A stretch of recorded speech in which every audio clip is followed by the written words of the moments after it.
Hello everybody and welcome back to Black Coffee Gardener. Today I'm going to do something a little different. I've been wanting to do a video over the past couple of days out in the garden, but there's really not much going on. You know, we're at that time of year, well at least here for me in Zone 7A, I'm at that point where everything is either done for the summer or it's planted and growing for the fall. So there's not much to do out there.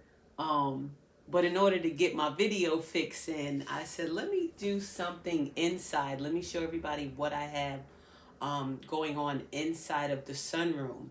The only time I really show the sunroom is I've done a few videos about houseplants, but the main time that I'm in here is during the winter when I'm growing microgreens, when I'm starting seedlings for the spring and summer garden, and things like that. So today I want to actually show you how I dry a lot of the things that I harvest from the garden and how I use them and so forth and so on. And being that we are in the sunroom, there will probably be some houseplant situations mixed up in there. We'll see what happens. But anyhow, I hope you all will stick around. I don't know exactly how this video is going to go. I just know that I have a few different things in here that I want to show you guys. So, let's go. Over here I've got my area where I normally start my seedlings. Like I said, I do my microgreens on here as well. But during this time of the year, as you can see up here, I've got some peppers hanging here to dry. I've got some white pine needles here. We're hanging these here to dry. We're going to make tinctures with this and with the peppers. Once they're dry, we're going to grind those up into and have, you know, cayenne pepper. But the main thing I wanted to show you was how I dry my herbs. So what I do when I harvest my herbs, clean them up, you know, wash them, dry them as well as I can, and put them inside a brown paper bag. I write what it is, obviously, and the date that I put it in the bag. This rosemary I put in here on August 21st. And as you can see, it's dry. I just don't want any pieces to fall off, but it's definitely dried.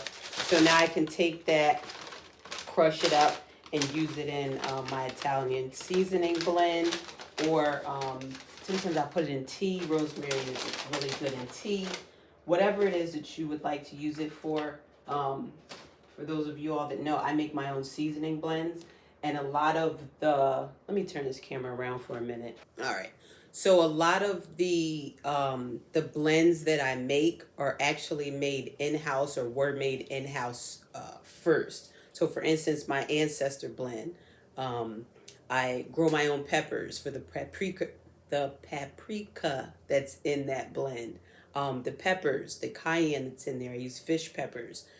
We dry those out, we grind that. That goes inside of the ancestor blend. So everything that you see in here is a smaller version or a micro version of the larger situation that we have going on, which contributes to the seasoning line over at Uncle Nitty's. So that's just a quick little on that. But let me get back to showing you guys what I have over here drying. All right, these down here I just did a couple days ago, so I'm not going to pull those out. But this is basil. I'm going to let this go a little longer because I want it to just fall apart when I touch it. I want it to just start crinkling. This isn't dry enough, so this will stay a little while longer. Let's see what else we've had up here for a while. This is some Thai basil. But I put this in at the same time, the same day it looks like that I did the regular basil. And the same thing. It's not crunching up, you know, it's not falling apart rather when I touch it. So we're going to let that one go a little bit longer. Let's see what else might be ready. lemon balm. And this is, what is this, August 21st? Today is September, oh, actually today's September 22nd.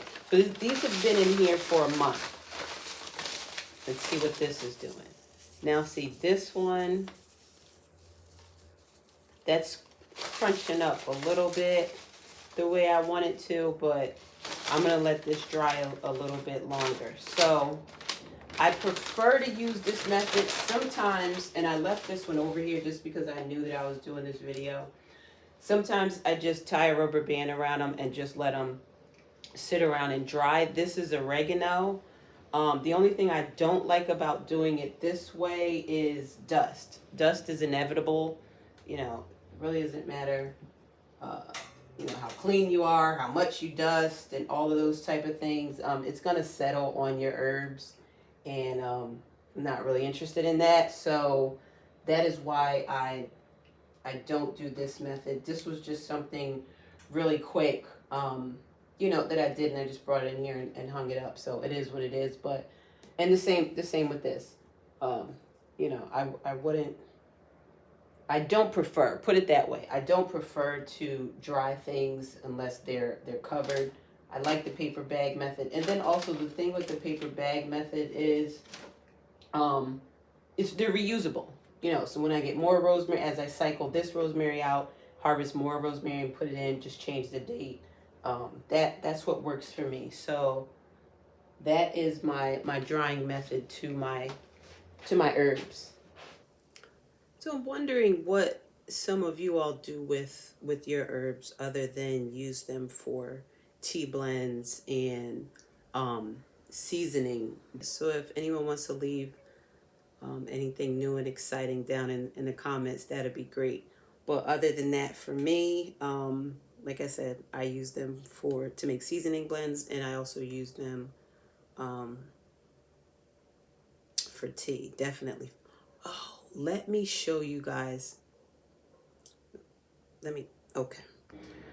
This year I partnered with Mother Siv's Herb Co. And Mother Siv is very health conscious, very wellness centered in her business, in her intentions, in the medicines and things that she creates. She does tinctures and so forth and so on.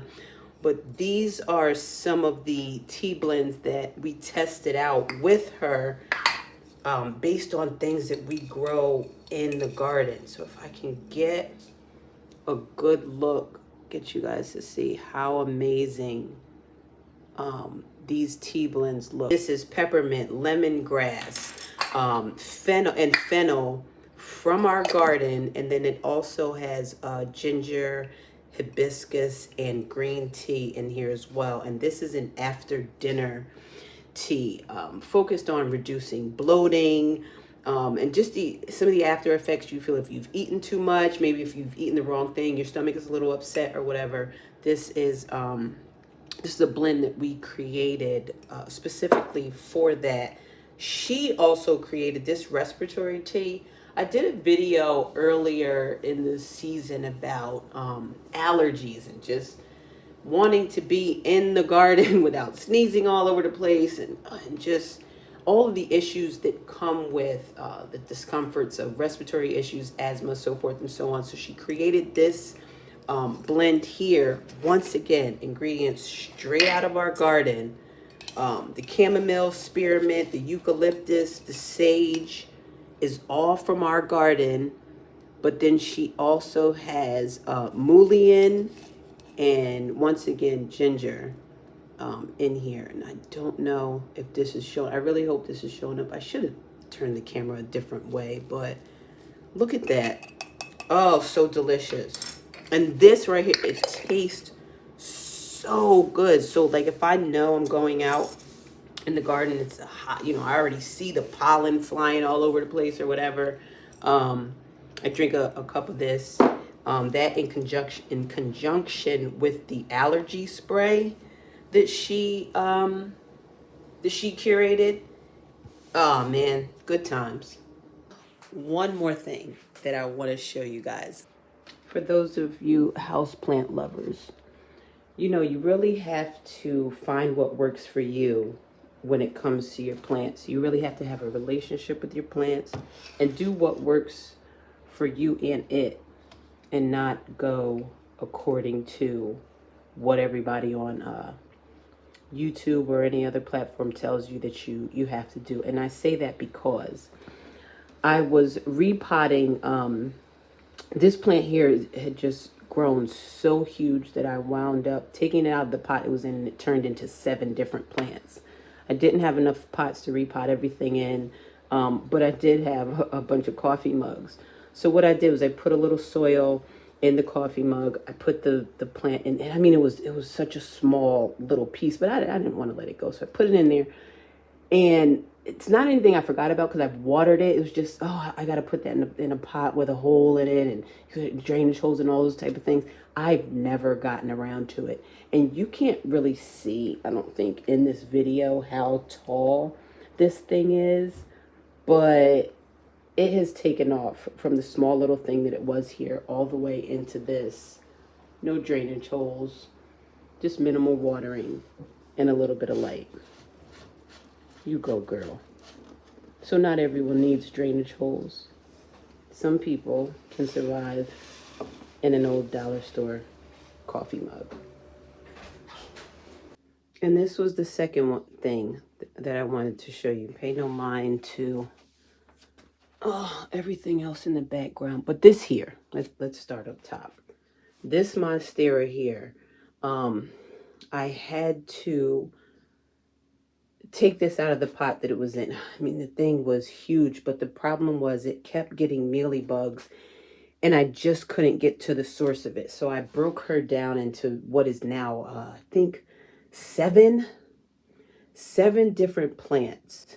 But anyhow, this was the largest of all of them, and I did not, and still have yet to find a pot big enough to put her in. But let me just show you this, because some would say, don't leave the roots in water. Don't leave the roots in water. Don't leave the roots in water. Well, this situation is from a year ago. I propagated this plant 1 whole year ago. I put it in water, and of course, it was not this many roots. I put it in water because, you know, I said, you know, just sit the roots in water. I'll go out and I'll find a pot. And one thing led to another, and another month led to another year. And she's still chilling. Matter of fact, when I put her in here, she only had 3 leaves. This one here caught me by surprise, and this is the latest new leaf. So, once again, know your plants. Have a relationship with your plants. And move accordingly. Now, do I want to leave her in water for the rest of her life? Well, I don't see why not. She's producing new leaves. She's happy. Look how beautifully green she is. Look at that. She gets adequate sun. You know, we're redoing this room here, so she's got a little clutter and whatnot around her. But anyhow, that doesn't matter. Pay attention to your plants.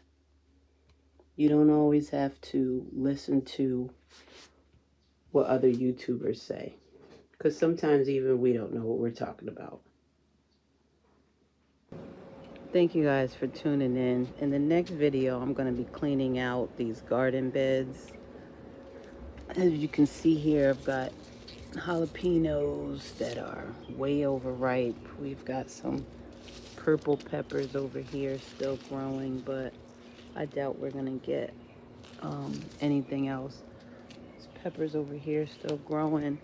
I'm not sure. I mean, I'm always torn between, do I clean it out or do I just continue to let things do what they're doing? But at any rate, we'll be cleaning something out in the next video. Thank you guys for tuning in to Black Coffee Gardener Houseplant Edition. I hope you all have a wonderful, wonderful day. Don't forget, rather, to take a little time out to love on yourselves. And I'll see you guys soon.